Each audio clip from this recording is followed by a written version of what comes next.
Hi guys, and welcome to Comics and Chill, and today we are looking at Dreamwave Productions, a small, fairly short-lived publisher from the late 90s to mid-2000s. I was a big fan of a lot of their books, especially some of their licensed books, which we're going to talk about a little later, and I will be doing more videos on specific books and creators that came out of Dreamwave Productions, so I thought it'd be a good idea to do a brief overview of the publisher. It was founded by brothers Pat Lee and Roger Lee. But prior to founding Dreamwave, Pat Lee was just working as a freelance comic artist. He ended up getting hired in 94, 95 at quite a young age. I think he was about 19. He'd made friends with Dan Fraga, aka Fragaboom, who was working at Extreme Studios at the time for Rob Liefeld. And Fraga liked what Pat Lee was doing, made the introduction between Pat and Liefeld, and Pat was hired to work at Extreme Studios, chipping in on books like Prophet, Bloodpool, Wetworks, Black Flag, and I think eventually he went to work for Jim Lee, did some Wildcat stuff, and in the late 90s he did a Marvel Knights Wolverine Punisher book. Now Pat was working out of Canada and he'd rented a studio for him and his friends to work out of so they could collaborate on books together, but he quickly realised that just the freelance work alone was not going to be able to sort of cover the rent of their studio, and so eventually he spoke with Image Comics about what it would take for them to publish a book, create their own book that Pat and his brother Roger were going to come up with together. Pat and Roger had grown up with a lot of influence from Japanese manga and anime, but the first book was mainly influenced by Ghost in the Shell and other works of Masamune Shirow, and it was called Dark Minds. And the first arc sort of centered around two police officers, one human and one a sort of cyborg AI, tracking down a serial killer.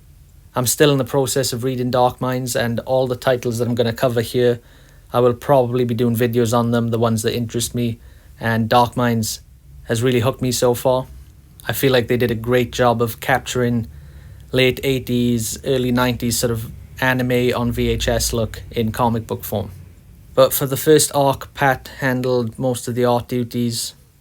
I'll go into the specifics in another video. But then when the Dark Minds franchise was set up and running, they did a few more volumes with other artists and creators, and Pat moved on to Warlands, a sort of Lord of the Rings type fantasy epic with vampires and stuff. I read the first couple of issues. Dark Minds and Warlands, I never saw them at my comic book store, but like I've said before, I didn't start collecting until about 2001, and at that point Dreamwave were heavily involved with their licensed books.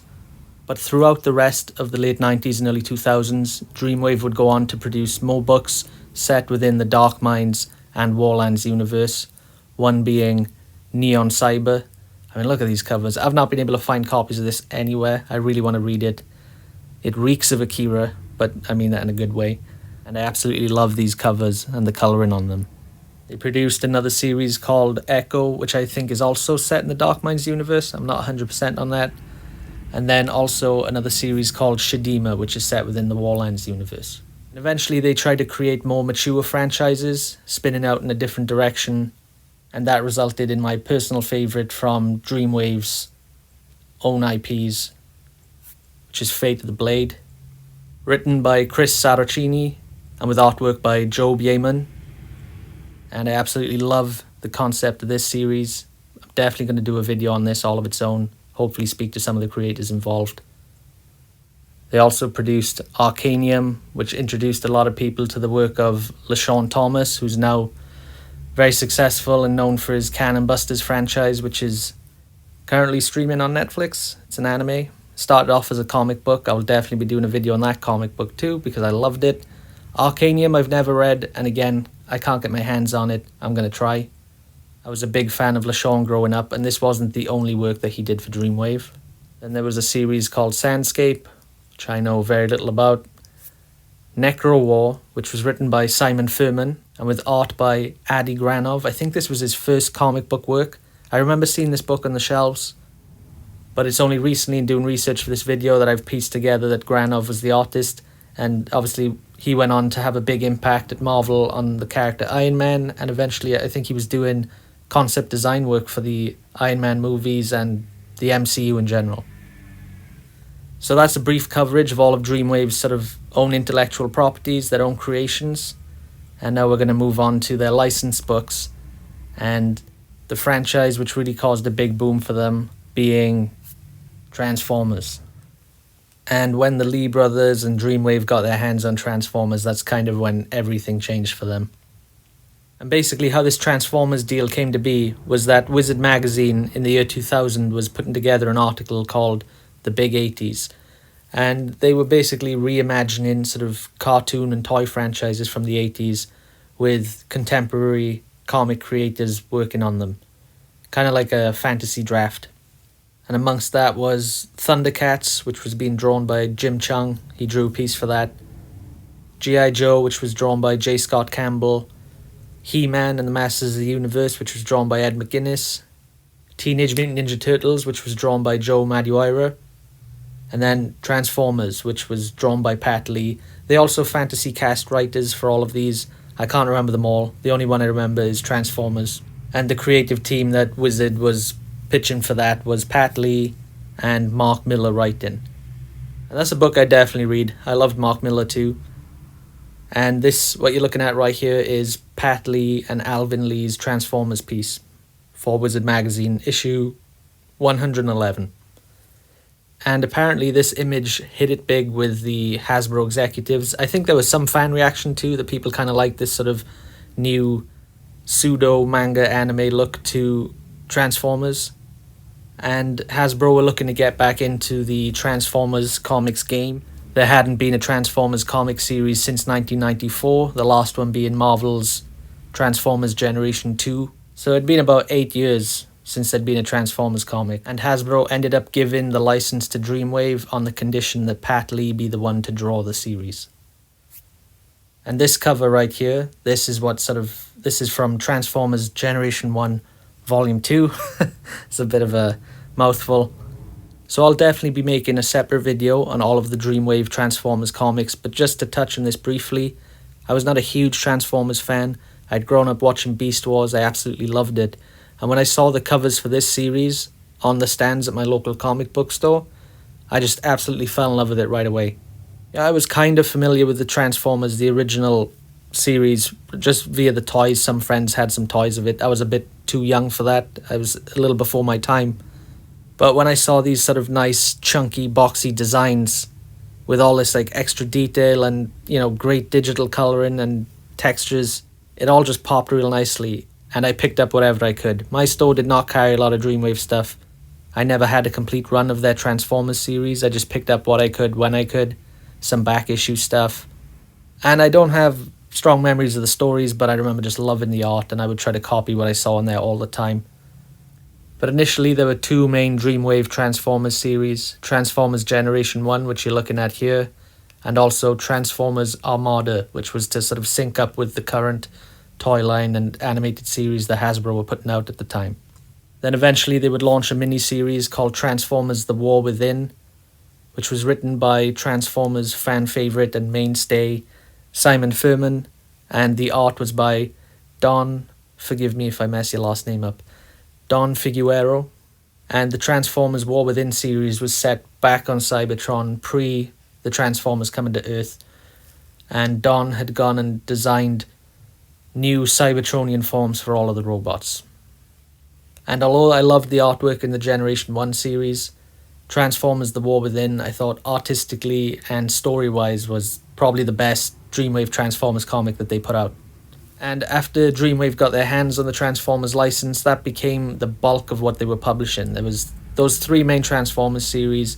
They did More Than Meets the Eye, which was kind of like a fact file comic, you know, with pin-up illustrations of the robots and a little biography for each one.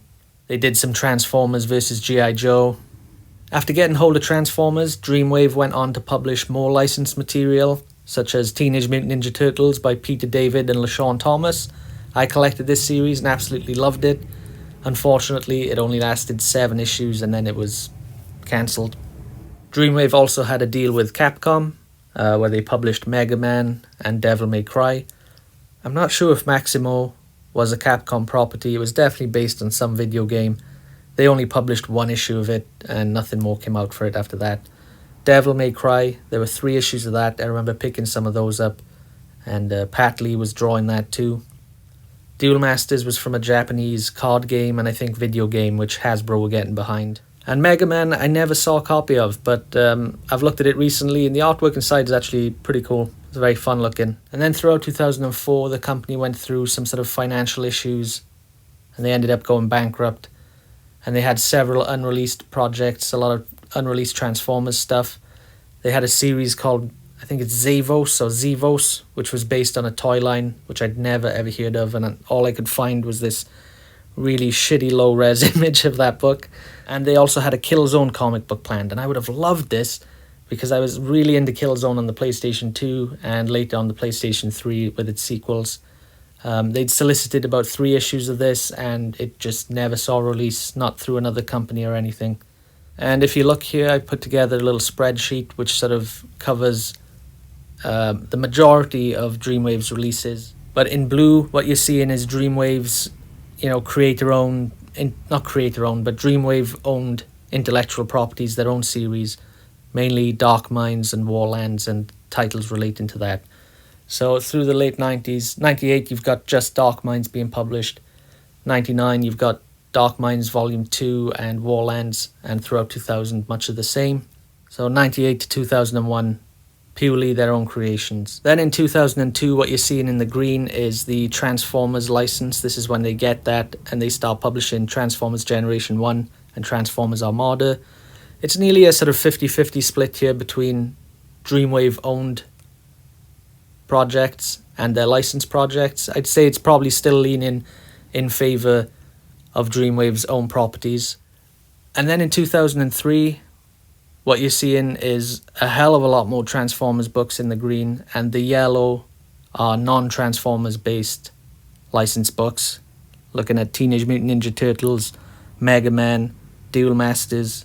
And it's pretty clear here that Dreamwave is hitting the pause button on their own properties and leaning into licensed books. Then in 2004, you're seeing almost every Dreamwave release be from their licensed books. Transformers, Duel Masters, Devil May Cry, etc., with the exception of a single issue of Dark Minds being released. And then throughout 2004, there was also issues of creators not getting paid or credited properly for their artwork. I'm not going to go into that too deeply here, not because I don't think it's a serious issue, but I just mainly want to focus on the creative side of things right now.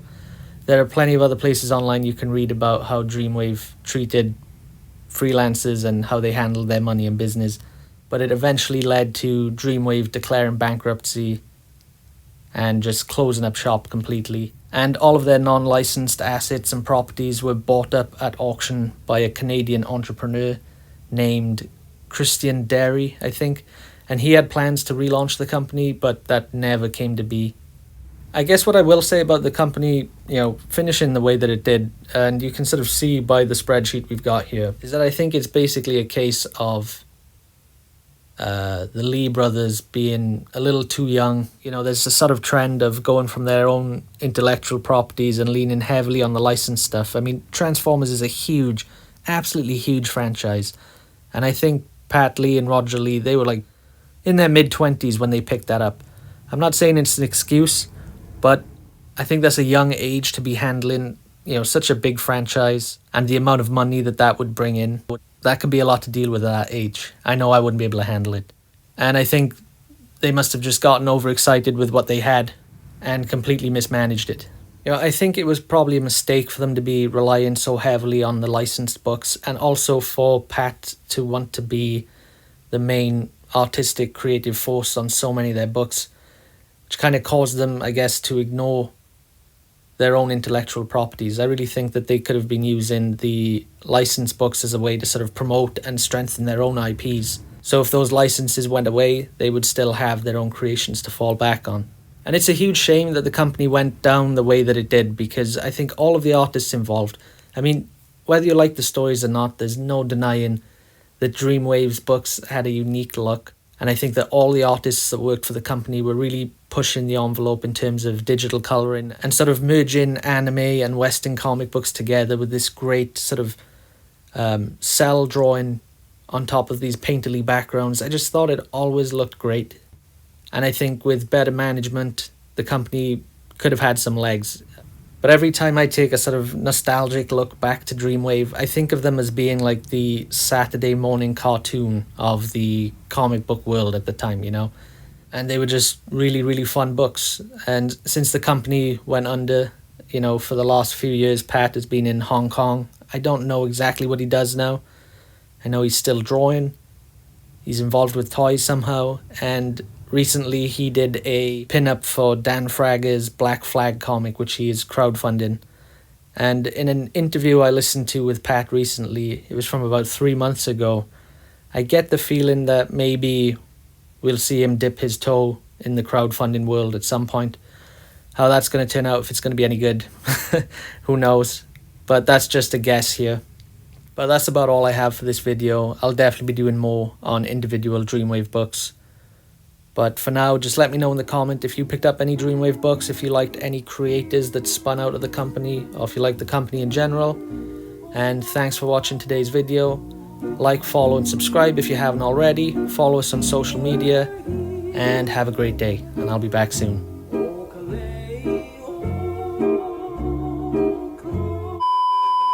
I always thought that Dreamwave had the coolest logo. I don't know what the hell it is, and I think looking at it now, obviously you can recognize that guy's head at the top, but I thought it was like a bald fist with a head where the wrist should be.